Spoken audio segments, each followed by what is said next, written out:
tuendelee.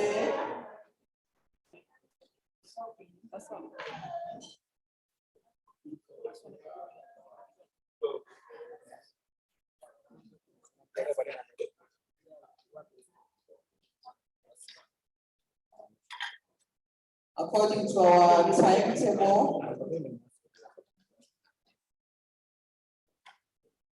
we are going to have another session. And the session is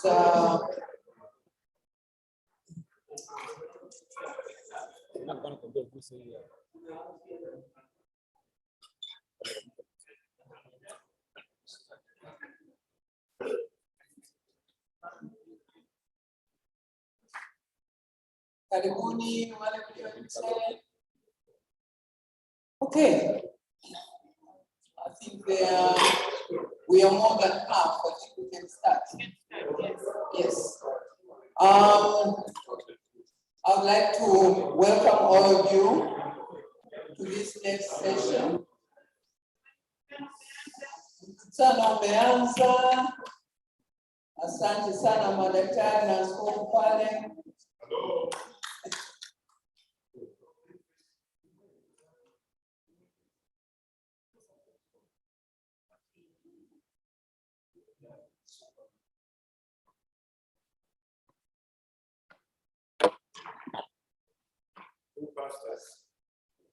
Asante sana. I would like to welcome all of you to this next session.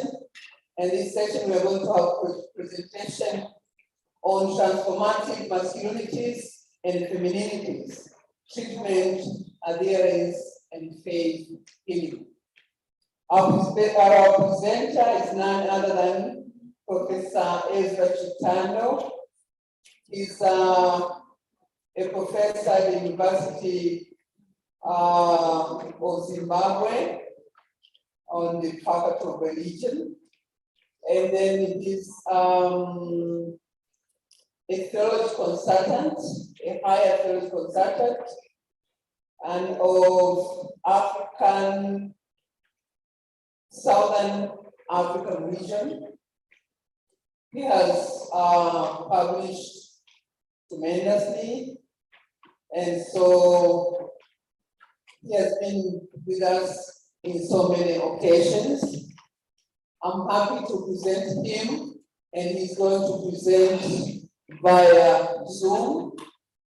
I believe now you can put him on.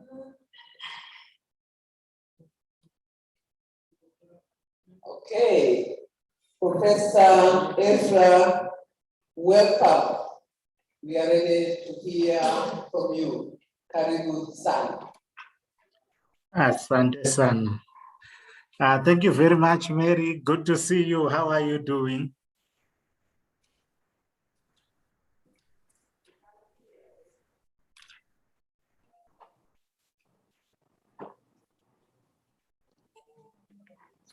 Can you hear me, Ezra?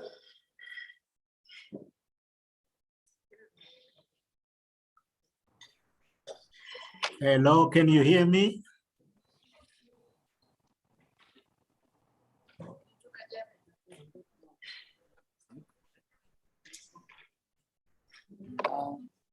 Hello.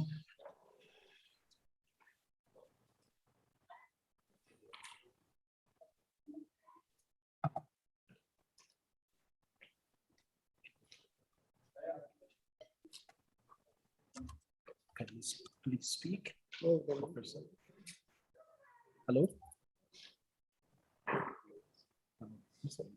Is this thing on? Hello, can you hear me? Yes, it's on. Because he's also unmuted, so we need to know why we can't hear him. Yes. Hello, I can hear you, friends. Select the speaker.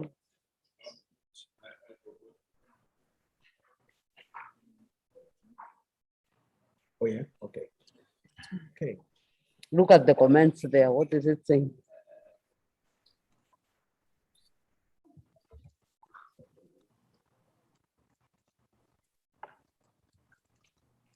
Because even the woman I was calling yesterday said she could hear us and she was talking, but we couldn't hear her.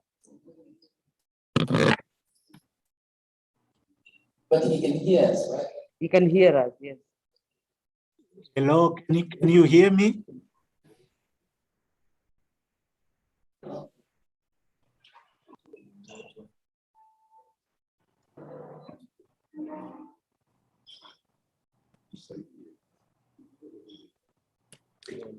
Please help us.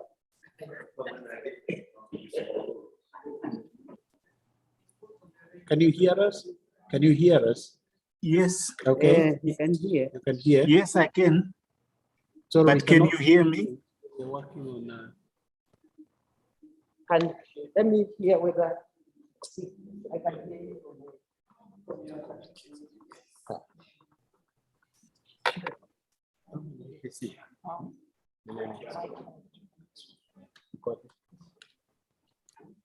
Ndio inatumika. Unaweza ukairudisha hii. Isitumike, itumike.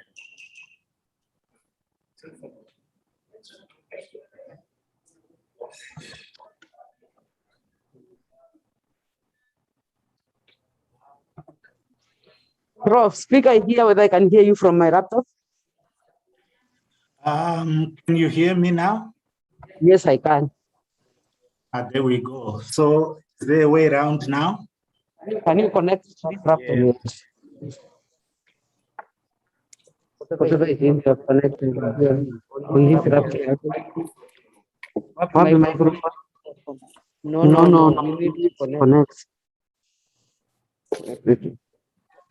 Can we do And what's here?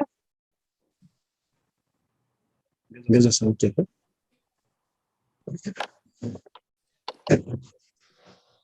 You cannot connect this laptop. The way you are connected this one, you connect this one. Application never click.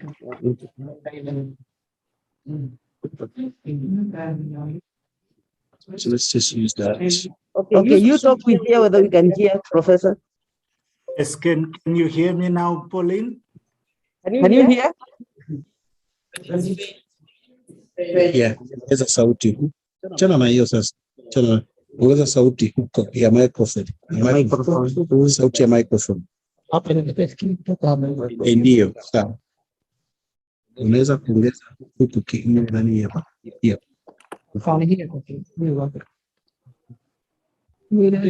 Kama unaweza tena. Okay.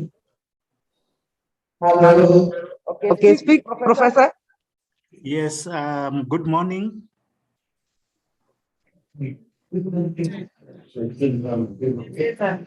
Ongeza sauti. Sio ongeza kwenye mic. Kwenye So is the sound coming through? The sound is coming through. But it's not enough.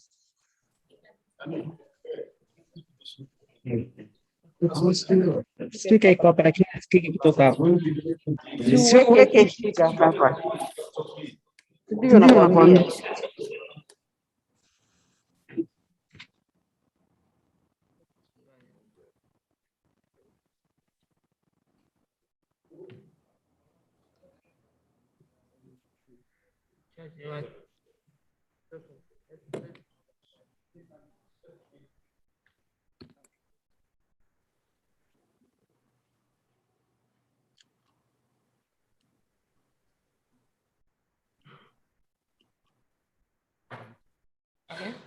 So we wait for minutes. We get technician. Yeah. Okay. What we can do now is the maybe we can just reflect on what we had this morning, especially the section about the Miranda. Tunaweza tukazungumza kidogo juu ya jambo alilokuwa ameshare na Miranda, kama kuna maoni au maswali yoyote tunaweza tukazungumza kidogo wakati wanaunganisha. Karibu.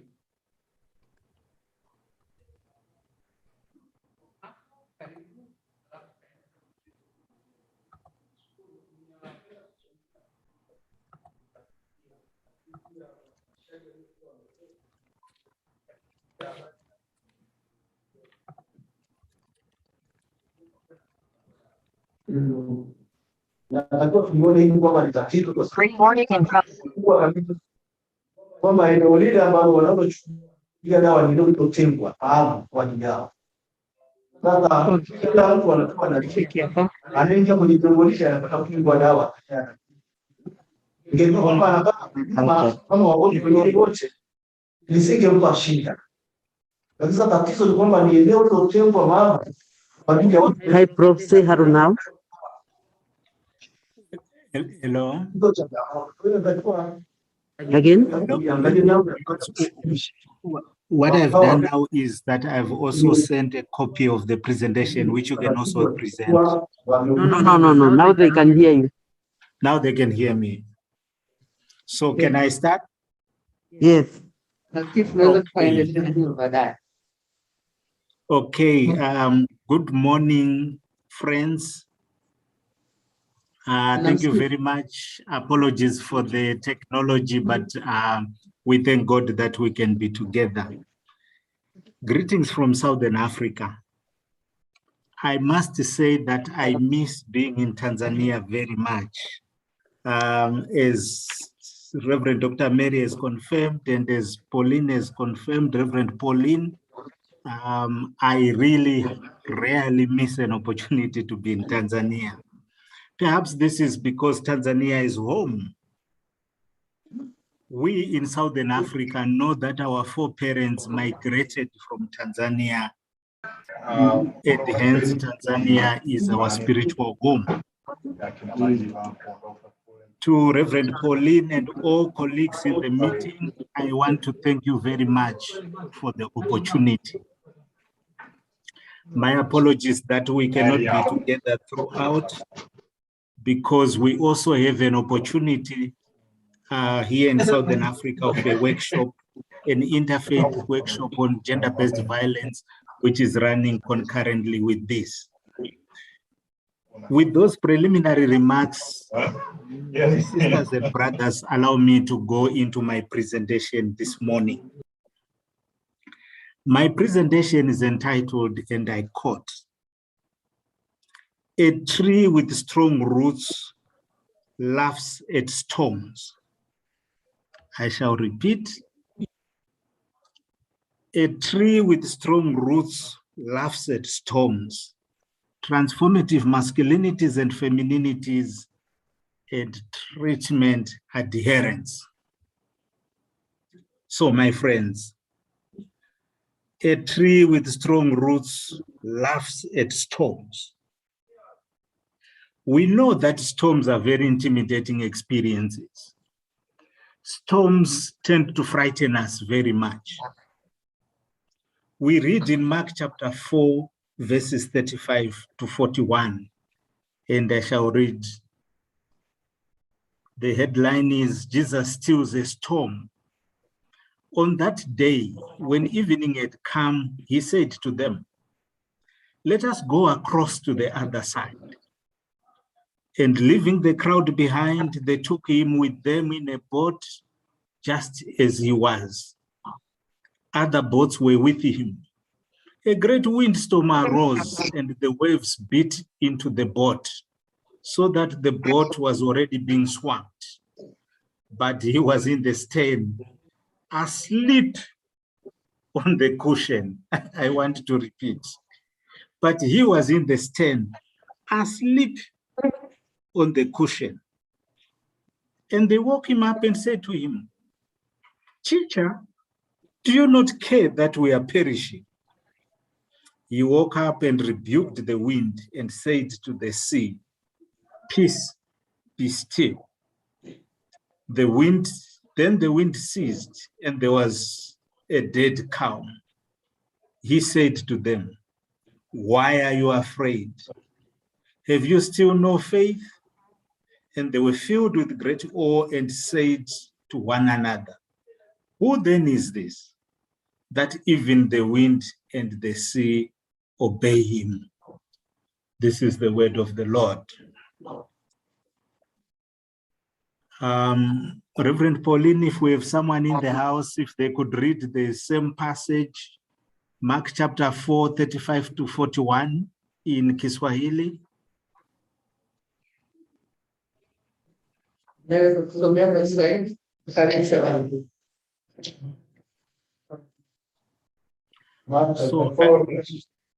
I will repeat Mark chapter 4, 35 to 41.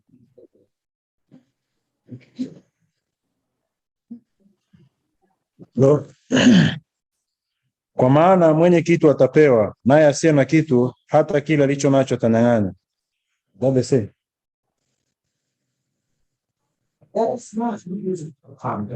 Siku ile kulikuwa jioni, akawaambia na tuvuke mpaka ng'ambo.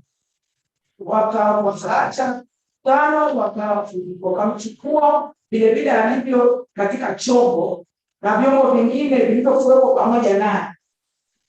Ikatokea dharura kuu katika kile chombo hata kikaanza kujaa maji. Nami mwenyewe alikuwepo katika amelala juu ya mto. Wakamwamsha wakamwambia, mwalimu, si kitu kwako kuwa tunaangamia? Akaamka akaukemea upepo, akaiambia bahari, nyamaza, itulie. Upepo ukakoma, kawa shwari. Akawaambia, mbona mmekuwa waoga? Mna imani? Hamna imani bado? Wakaingiwa na hofu kuu, wakaambiana, ni nani huyu basi hata upepo wa bahari tii? Asante. Thank you very much. A tree with strong roots laughs at storms. Mti wenye mzizi yenye nguvu hucheka dhoruba. I hope my Swahili came out there. Yes. A tree with strong roots will laugh at storms. So Jesus laughs at the storms. He could afford to sleep very well when the storms were raging because Jesus is a tree with strong roots. His disciples, on the other hand, being trees without roots, they panicked at the storms. My friends, this morning, I'm of the view that if we have strong roots, then we are not afraid of storms. This morning, I would like to challenge us to deepen our roots so that we too can laugh at storms. Allow me then to look at dominant masculinities in society. The ways of being a man that are afraid of storms. Our focus on treatment adherence must address some serious storms that we face in our families, in our communities, in our faith traditions, Christian and Muslim and traditional, in our nations, in our region, and in our continent today. There are many serious storms that we need to overcome in order for us to become trees with strong roots. Those trees with strong roots that can laugh at storms.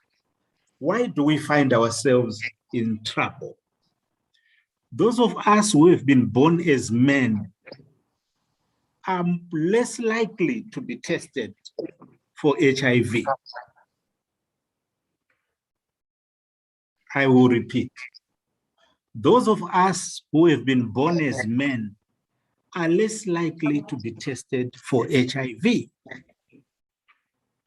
We who happen to be men are less likely to enroll and adhere to antiretroviral treatment. Those are the storms we face. We face these storms because our roots are not strong. When we get on treatment, we who are men are more likely to default than women. Women and girls tend to be more faithful to their treatment regimes than we who happen to be men. Why is this so? Why do we have so many situations of us as men reporting late for health, reporting late to the health centers, and then we endure avoidable and what our friend Gideon Biamgesha will call avoidable and postponable deaths? Why? According to one study, and allow me to quote, men's health beliefs and behaviors are both conditioned by socially constructed expectations of what it means to be a man and are deliberately enacted by men to demonstrate their masculinity. End of quote. I'll just unpack that very quickly. It means that I here as Ezra Chitando in Zimbabwe, you there as Canon so and so, as Sheikh so and so, as Chief so and so, as Reverend Doctor so and so. How you carry yourself as a man has been determined by what your society, what my society says a man must be. And one of the things that society says what you and I as men should be is that we should never be weak, is that we should not be in constant touch with health facilities, because then we are not strong men. Allow me to quote.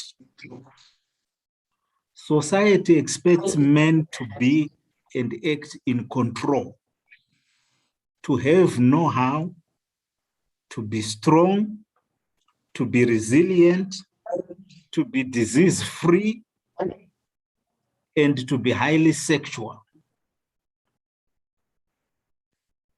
End of quote. What this means, my friends, is that we are then not expected as men to be attending regular hospital visits. We are not expected as men to be refraining from alcohol. We are generally then constructed as men to be human beings who are free from disease, who are machines, if you want. My friends, the dominant expectation of what it means to be a man is affecting our adherence to treatment in the context of HIV. I put it to us this morning that we are men who are still afraid of storms. Our roots are not strong. We are still afraid of what people will say when they see us as men who seek help. We are still concerned that society will say that we are not real, fearless men when we want to protect our health. My friends, we forget that a tree with strong roots laughs at the storm. How then could we reconstruct ourselves? How our late friend Henry Luce used to say, and I quote, "The time for the transformation of boys and men is yesterday. For tomorrow is already too late." End of quote. Which says that, my friends, we must treat this as a matter of agency.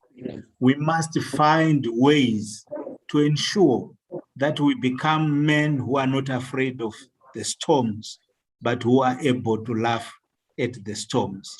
Hence, the call for the transformation of masculinities, which is my next section. The transformation of masculinities masculinities that are not afraid of the storms. I put it to us, my friends, that we need masculinities that are able to laugh at the storms. We must have boys, adolescent boys, young men, and grown-up men who are not afraid of what people will say. We must bring up boys and young men who are able to adhere to treatment in the context of HIV. We must have boys and young men who are not afraid of getting the COVID-19 vaccine. I will repeat.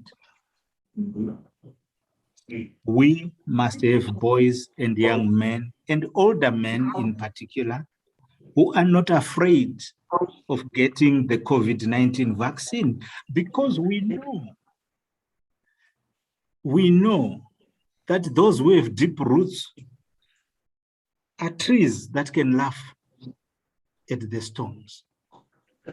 We must support the emergence of boys, young men, and men who find new ways of being boys and men. How do I propose and suggest that we do this? Allow me to put 3 suggestions. The other ones will come up with them when we meet in our contextual Bible study groups.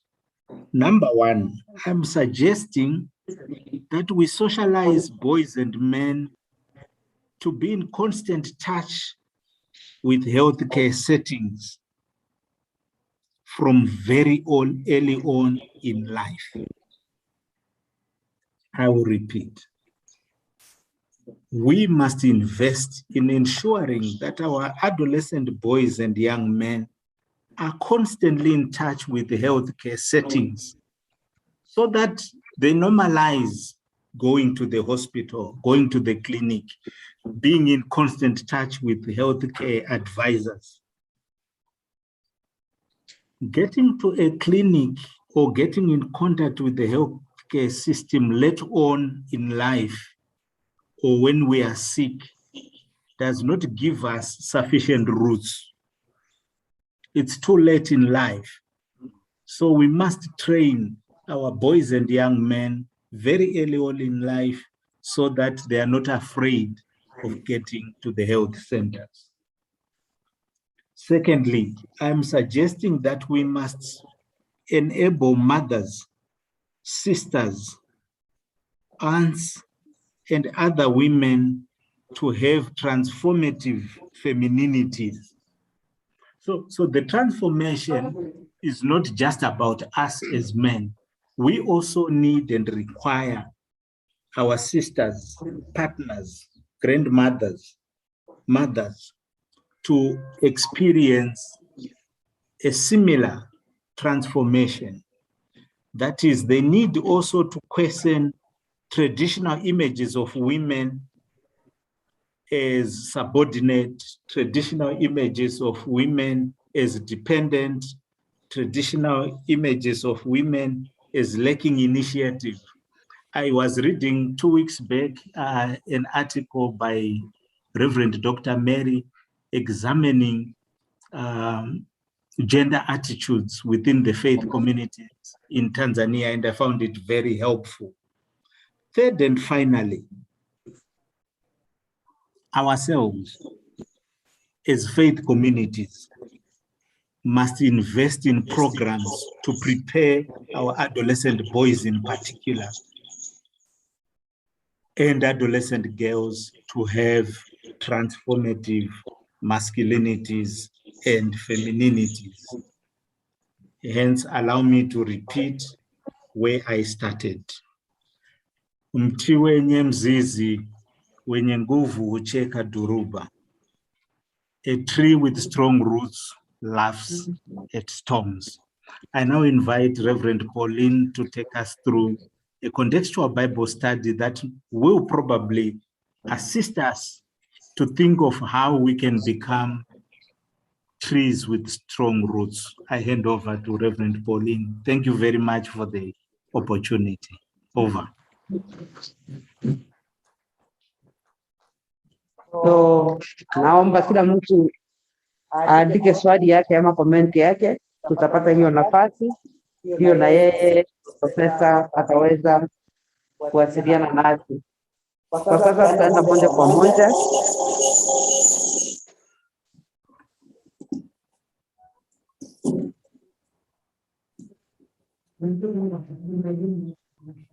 Kuangalia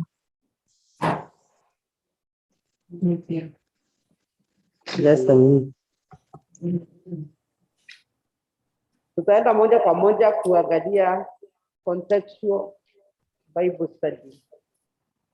Tutasoma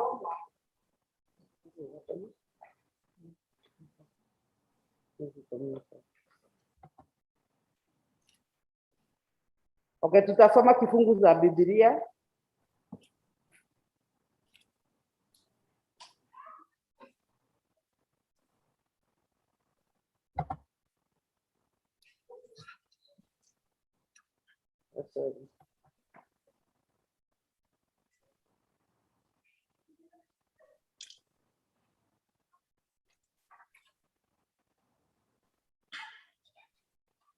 naomba watu watatu watatusomea kutoka 1 Kings chapter 5 verse 1 to 14.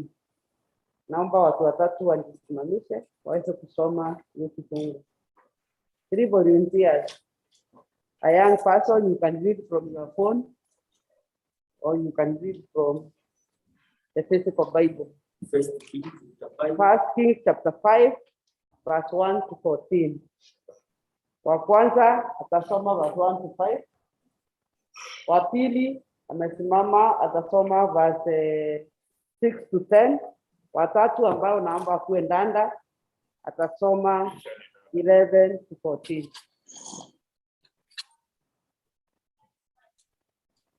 I'm looking for a volunteer ready. Please. So 1 Kings chapter 5 verse 1 to 14. 1 to 5, 6 to 10, and 11 to 14. Tutaweza pitisha kipasa sauti. Wafalme wa kwanza sura ya 5 kuanzia mstari wa kwanza. Ndipo Hiramu mfalme wa Tiro akawatuma watumishi wake kwa Sulemani, kwani alikuwa amesikia ya kwamba wamemtia mafuta awe mfalme mahali pa baba yake. Kwa maana Hiramu alikuwa akimpenda Daudi siku zote. Basi Sulemani akatuma watu kwa Hiramu akasema, umemjua Daudi baba yangu jinsi alivyoweza kujenga nyumba kwa jina la Bwana Mungu wake, kwa sababu ya vita vilivyozunguka pande zote, hata Bwana alipowatia watu chini ya nyayo zake. Ila leo Bwana Mungu wangu amenipa amani kila upande, hakuna adui wala tukio baya. Nami tazama na kusudia kujenga nyumba jina la Bwana Mungu wangu, kama Bwana alivyomwambia Daudi baba yangu, akisema, mwana wako nitakayemweka katika kiti chake cha enzi mahali pako, ndiye atakayejenga nyumba kwa jina langu.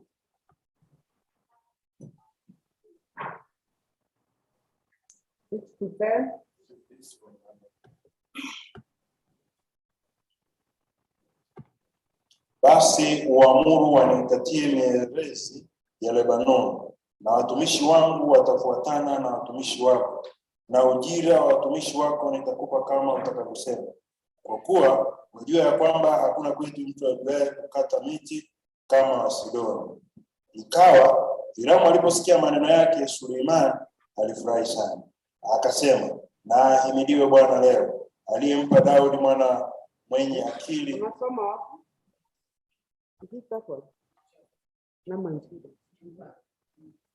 Sorry, tumesoma 1 Kings, ni 2 Kings. 2 Kings. Samahani. Tuanze upya, samahani. Nimeandika Second Kings na First Kings. The Second Kings, sorry, samahani sana. Or Second King verse? Just that one chapter 5 verse 1 to 5. Yeah, what's the answer to 1 to 5? Okay, Second King chapter 5 verse 1 up to 5. Ndipo kabila zote za Israeli wakamwendea Daudi huko Hebron, wakasema naye. Second King.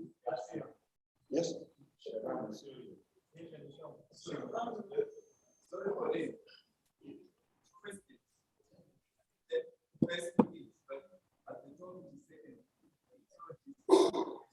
That is what is confusing us. Haya basi ninasoma. Samahani sana. Basi Naamani jemadari wa jeshi la mfalme wa Shamu alikuwa mtu mkubwa mbele ya bwana wake na mwenye kuheshimiwa, kwa sababu kwa mkono wake Bwana alikuwa amewapa Washami kushinda. Tena alikuwa mtu hodari wa vita, lakini alikuwa mwenye ukoma. Na Washami walikuwa wametoka vikosi, wakachukua mfungwa mmoja, kijana mwanamke kutoka nchi ya Israeli, naye akamhudumia mkewe Naamani. Akamwambia bibi yake, laiti bwana wangu alikuwa pamoja na yule nabii aliyeko Samaria, maana angeponya ukoma wake. Mtu mmoja akaingia akamwambia bwana wake, akasema, yule kijana mwanamke aliyetoka nchi ya Israeli asema hivi na hivi. Mfalme wa Shamu akasema, haya basi mimi nitampelekea mfalme wa Israeli baraka. Basi akaondoka zake, akachukua mikononi mwake talanta 10 za fedha na vipande vya dhahabu 6,000 na mavazi 10. Sasa mstari wa 6 naanza kuendelea mwingine. Mstari wa 6, kama umefungua danda endelea. 6 hadi 10. Alafu ndugu yetu anaweza soma 11 hadi 14. Second King 5 from verse 6. Akampelekea mfalme wa Israeli waraka ule, kusema, waraka huu utakapowasilia, tazama nimemtuma mtumishi wangu Naamani kwako, ili upate kumponya ukoma wake. Ikawa mfalme wa Israeli alipousoma waraka, alirarua mavazi yake, akasema, je, mimi ni Mungu niue na kuuisha hata mtu huyu akanipelekea mtu nimponye ukoma wake? Fahamuni basi na kusii muone ya kuwa mtu huyu anataka kugombana nami. Ikawa Elisha yule mtu wa Mungu aliposikia kwamba mfalme wa Israeli amerarua mavazi yake, ndipo akatuma mtu kwa mfalme, akasema, mbona umerarua mavazi yako? Na aje sasa kwangu mimi, naye atajua ya kuwa yuko nabii katika Israeli. Basi Naamani akaja na farasi wake na magari yake, akasimama mlangoni pa nyumba ya Elisha. Naye Elisha akampelekea ujumbe akisema, enenda ukaoge katika Yordani mara 7, na nyama ya mwili wako itakurudia, nawe utakuwa safi. 11-14.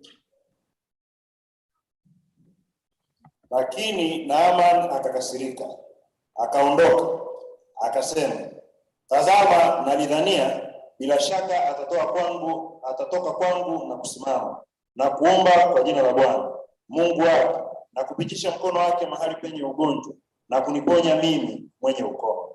Je, Abana na Farpara mito ya Dameski si bora kuliko maji yote ya Israeli?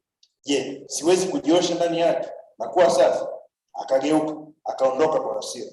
Watumishi wake wakamkaribia, wakamwambia, wakasema, baba yangu, Kama yule nabii angalikuambia kutenda jambo kubwa, usingalitenda? Je, si zaidi basi akikwambia jioshe uwe safi? Ndipo akashuka akajichovya mara 7 katika Yordani, sawa sawa na neno lake yule mtu wa Mungu, nayo nyama ya mwili wake ikarudi ikawa kama nyama ya mwili wa mtoto mchanga, akawa safi. Yes, so we are looking at transformative masculinity. What is this story about? What does that changamke? Here, did it to you. Hello. Hello, Heidi. Hii inahusu nini?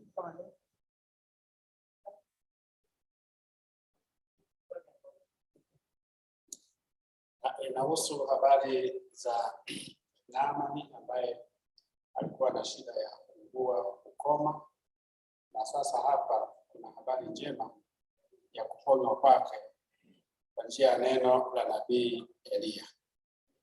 Inahusu kuponywa kwa Naamani.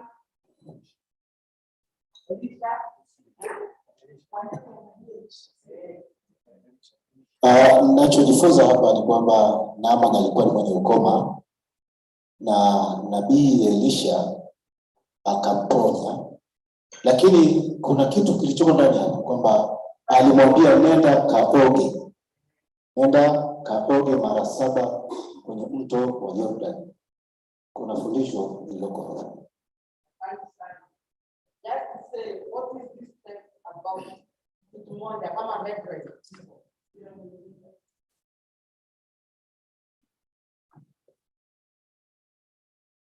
Hiyo simulizi inahusu kwa jinsi ambavyo mimi nimejifunza, inahusiana na mambo ya utii, kwa sababu ile nabii alimwambia Amani aende kwenye ule mtu akajichovya, na kwa mara mwanzo Amani alikasirika, tuliona kwenye simulizi, lakini baadaye alikuja akatii na akaona matokeo yake.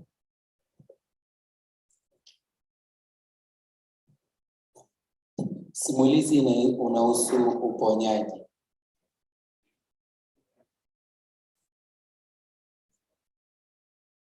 Ni uponyaji unaoendana na imani, kwamba ameambiwa na afuate. Kwenye kuambiwa, imani imemfanya apone kulingana na maagizo aliyopewa.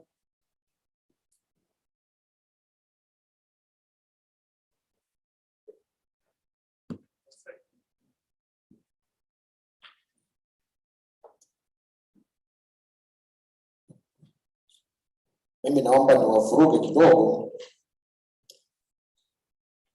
Somo linahusu transformative masculinities na femininities. Elisha ni mwanamume, Naamani ni mwanamume.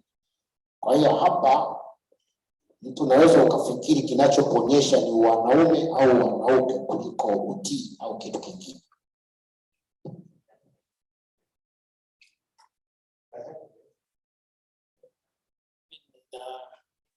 Ongeza pengine katika hiyo sema juu ya kiburi cha ama cha madaraka au kijua wanaume ambaye hakubali kirahisi mambo mapya, maana yeye anataka mambo yaende kama hivyo zoea.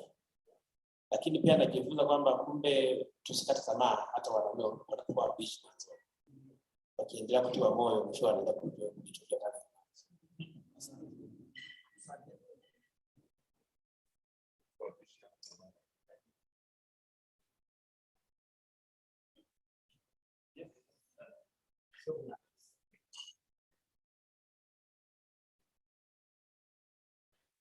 Ninaona pia na kama alivyosema msemaji aliyetangulia kwamba ile nafasi ya Naamani aliyokuwa nayo ilikuwa kama kipingamizi kwenda kwenye uponyaji, mpaka ushawishi wa huyu kijakazi.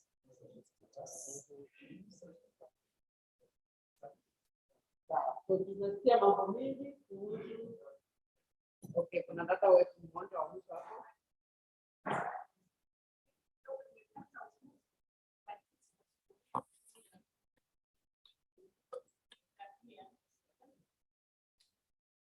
hawezi sikia, wako mtandaoni ukiongea bila kupata sauti.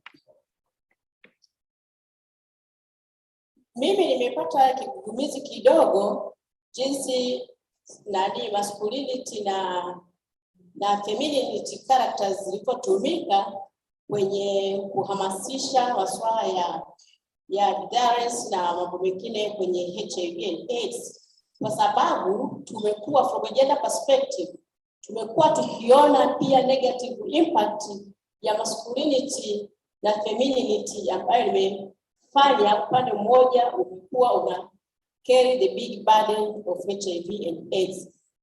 At the same time tunajaribu kutafsiri masculinity ifanywe transformation ili iweze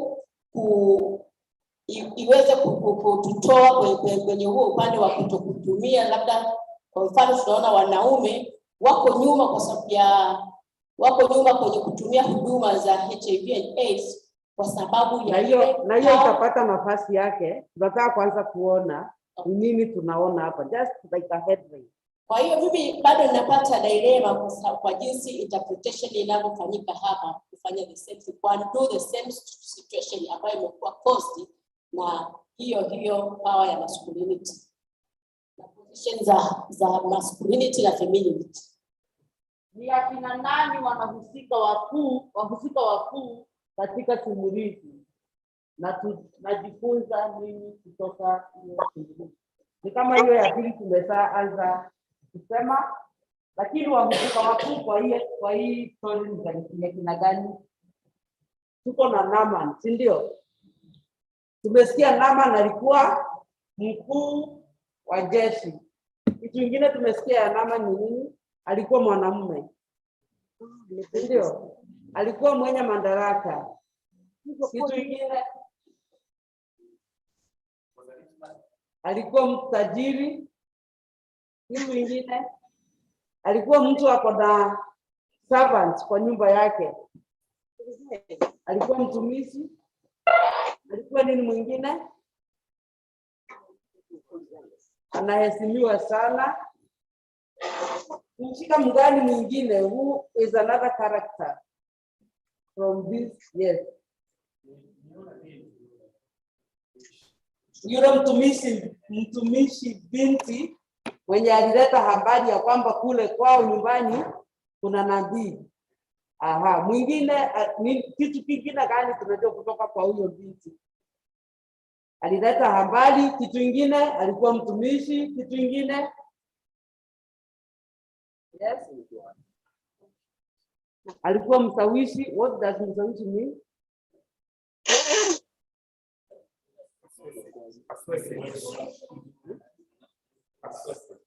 Okay. Tumalizana na binti kwanza, alikuwa msawishi. Kitu kingine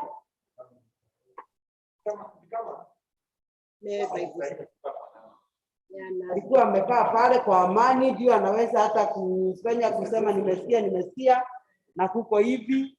Kwa hivyo makao yake na wale waliomwajiri ilikuwa hawana shinda mingi, walikuwa wanakaa tu kama familia, tukiweza kusema. Alikuwa mtu mdogo, alikuwa young, alikuwa myouth, alikuwa kijana. Was a servant. Alikuwa slave na servant in the Old Testament iko na tofauti kidogo sana. Ni kama tu zinatumika the same, Haya. Tumesikia kuna mke wa Naaman. Ni nini tumesikia kuhusu mke wa Naaman? Ndiye aliyepeleka ile habari kutoka kwa msichana.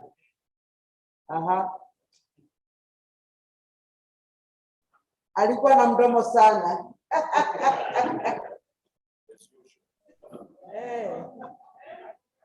Alikuwa na mdomo sana kama wamama, kama as usual. Next time nikifundisha nitafanya Bible study ya mdomo wa mama. Kitu mzuri sana. Napenda mdomo wa mama sana. Sababu nitawaambia hiyo wakati mwingine. Haya, so she was proactive. Aliweza kuongea hapo nyamaza. She respected her. alirespect kama alipea yule binti heshima vile alisema hakuikalia. Kitu kingine gani?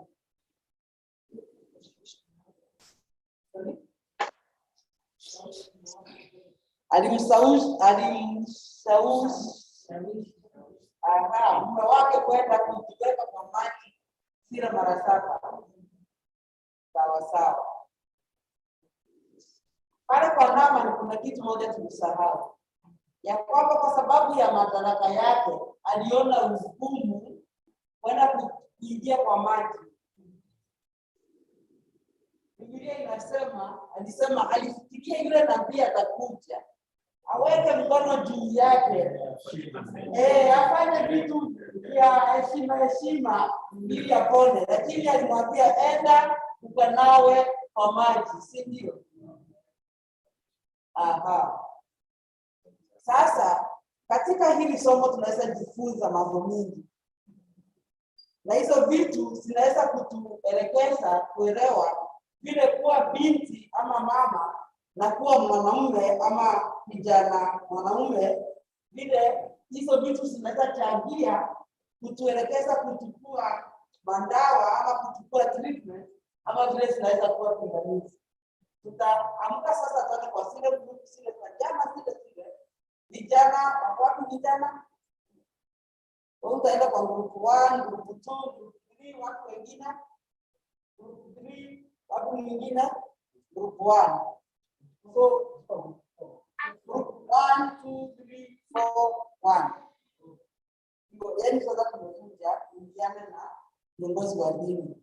Tutaenda katika hizo grupu dakika 15 tuweze kujadiliana ile swali tutapewa, na ndio turudi tuone hiyo masculinity and femininity inachangia kivipi sisi kupokea matibabu ama kutopokea matibabu. Haya, naomba tuende kwa hizo group. Kabla mfike group 1 tukae wapi? Kama jana. Kabla mfike kwa hizo group, amcho group 1, leta hizo makaratasi.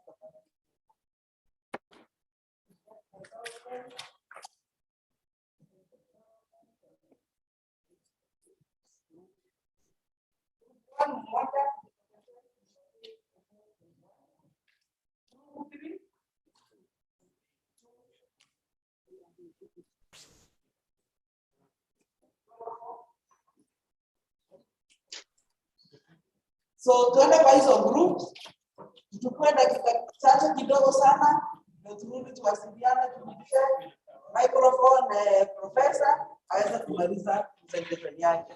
Asante sana.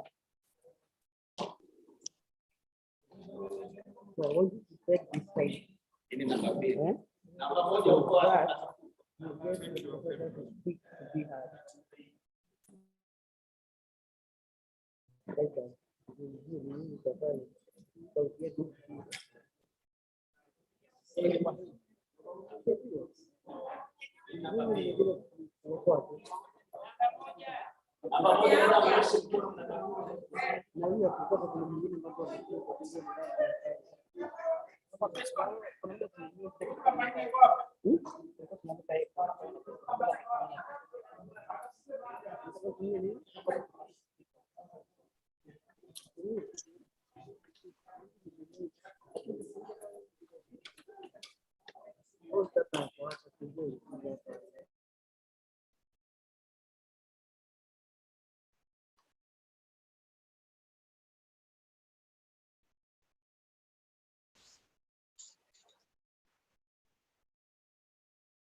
Kwani unasikia kama ni nini?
Ndio ni kushiriki discussion.